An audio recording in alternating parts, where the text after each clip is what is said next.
എല്ലാ പ്രിയപ്പെട്ട പ്രേക്ഷകർക്കും വാരഫലത്തിലേക്ക് സ്വാഗതം. വാരഫലത്തിൽ നാം ഈ ആഴ്ച ചർച്ച ചെയ്യുന്നത് 2025 ജൂലൈ മാസം 8-ാം തീയതി മുതൽ 16-ാം തീയതി വരെയുള്ള ശുഭാശുഭ ഫലങ്ങളാണ്. 1200 മിഥുനമാസം 24-ാം തീയതി മുതൽ 32-ാം തീയതി വരെയുള്ള 8 ദിനങ്ങളിലേക്കുള്ള ശുഭാശുഭ ഫലങ്ങളാണ് നാം ചർച്ച ചെയ്യുന്നത്. കാരണം മിഥുനമാസം 32-ാം തീയതി സംക്രമമാകുന്നു. പിന്നീട് കർക്കിടകം 1 ആരംഭിക്കുകയാണ്. അതായത് ജൂലൈ മാസം 17-ാം തീയതി മുതൽ കർക്കിടക മാസാരംഭമാകുന്നു. ഇവിടെ വാരഫലത്തിൽ നാം ചർച്ച ചെയ്യുന്നത് ഓരോ രാശിക്കാരുടെയും ശുഭാശുഭ ഫലങ്ങളാണ്.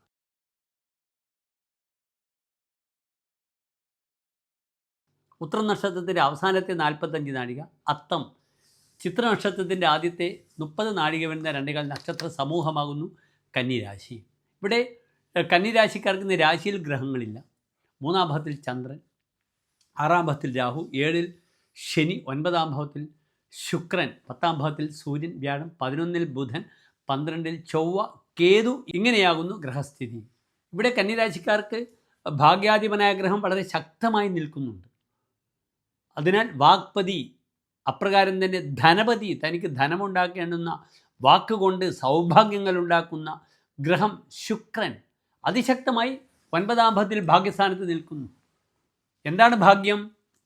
ആരോഗ്യം, അഖിലാഭീഷ്ട കാര്യസിദ്ധി, ധാരാത്മജാതിപിർ ഹർഷ ഭാഗ്യമിത്യുദിതം ബുദ്ധേഹി. പണ്ഡിതൻ ഇപ്രകാരം തന്നെ പറയുന്നു. ഭാഗ്യം എന്നാൽ എന്താണ്? ആരോഗ്യമുണ്ടാവുക, അഖിലാഭീഷ്ട കാര്യസിദ്ധി, താൻ ആഗ്രഹിച്ച കാര്യങ്ങളൊക്കെ നേടുക, ഭാര്യാസന്താനങ്ങളുമായി നല്ല ഒരു ജീവിതം, ഇതാണ് ഭാഗ്യം. അല്ലാതെ കുമിഞ്ഞുകൂടുന്ന സ്വർണം കൊണ്ടോ സ്വത്ത് കൊണ്ടോ വല്ല കാര്യവുമുണ്ടോ? ഒരു കാര്യവുമില്ല. ആരോഗ്യത്തോടുകൂടി ഇരിക്കുക, തൻ്റെ ഭാര്യാസന്താനങ്ങളുമായി വളരെ ഹാപ്പിയായി ജീവിക്കുക, അവിടെയാണ് ഭാഗ്യം. നാം എത്ര കുടുംബങ്ങൾ കാണുന്നു. ബന്ധുക്കൾ ശത്രുക്കളിലെ ശ്രീകുമാരൻ തമ്പിയുടെ വരികൾ നിങ്ങൾ ആലോചിക്കുക. അകലെ കാണുമ്പോൾ സുന്ദരമാം മന്ദിരം, അകപ്പെട്ട ഹൃദയങ്ങൾക്കതുതാൻ കാരാഗൃഹം, നിലകളിൽ എണ്ണുമതിൽ കഥയെന്ത് പൊരുളെന്ത്, ഹൃദയലയം കാണും മനസ്സേ മണിമാളിക. ഹൃദയത്തിൻ്റെ ഹാർമണി, താള ലയം കാണുന്ന മനസ്സാകുന്നു ഏറ്റവും വലിയ മാളിക. ആ ഒരു മനസ്സുഖം, സ്വസ്ഥത, സൗഭാഗ്യങ്ങൾ കന്നിരാശിക്കാർക്ക് വരും. രാശിധിപനായ ബുധനും മൗഢ്യമില്ലാതെ 11-ാം ഭാവത്തിൽ നിൽക്കുന്നു. അതിനാൽ സന്താനശ്രേയസ്, അവരുടെ വിവാഹങ്ങൾ, അപ്രകാരം തന്നെ ഗ്രാൻഡ് ചിൽഡ്രൻ ഉണ്ടാവുക, അല്ലെ, പൗത്രിമാരുണ്ടാവുക, സന്താനത്തിന് ആഗ്രഹിക്കുന്നവർക്ക് അതിനു വേണ്ട ഡോക്ടറുടെ നിർദ്ദേശം ലഭിക്കുക, ഡോക്ടറെ കാണുക തുടങ്ങിയ എല്ലാ മഹത്തായ സൗഭാഗ്യവും വരുന്ന വാരമാകുന്നു കന്നിരാശിക്കാർക്ക്. 10-ാം ഭാവത്തിൽ സൂര്യനും വ്യാഴവും നിൽക്കുന്നത് വളരെയധികം ഗൃഹസംബന്ധമായ എല്ലാ പ്രവർത്തനങ്ങൾക്ക് അനുകൂലമാണ്. ഒരിടങ്ങഴി ഉപ്പിൻ്റെ അരിവെക്കുമെന്നാണ് ഫലം പറഞ്ഞിരിക്കുന്നത്. 10-ലെ വ്യാഴം വരുമ്പോൾ പതിയിൽ പ്രത്യഹം പ്രസ്ഥ സാമുദ്രമന്നം.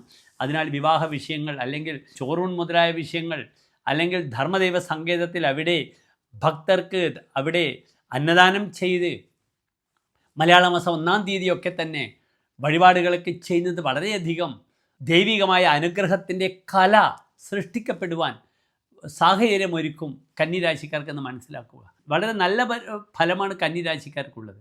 ശാരീരികമായ വിഷയത്തിൽ ഏറ്റവും അധികം ശ്രദ്ധിക്കണം കന്നിരാശിക്കാർ.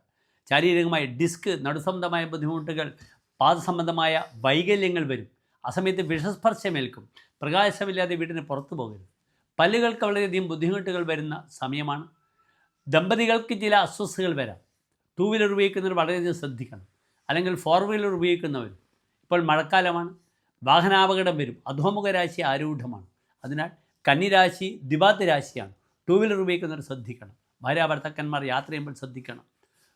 കാരണം 7-ാം ഭാവത്തിൽ നിൽക്കുന്നത് ദമ്പതി രോഗയുക്തോ, ദമ്പതികൾക്ക് രോഗമുണ്ടാകുമെന്നൊരു ഫലം പറഞ്ഞിരിക്കുന്നു. കണ്ടകശനി സമയമാണ്. ഓം ശം ശനീശ്വരായ നമഃ എന്ന പ്രാർത്ഥന വളരെയധികം ഉപകരിക്കും കന്നിരാശിക്കാർക്ക്. എല്ലാ കന്നിരാശിക്കാർക്കും ശോഭനമായ നല്ലൊരു വാരക്കാലത്തെ പ്രാർത്ഥിക്കുന്നു. നന്ദി, നമസ്കാരം.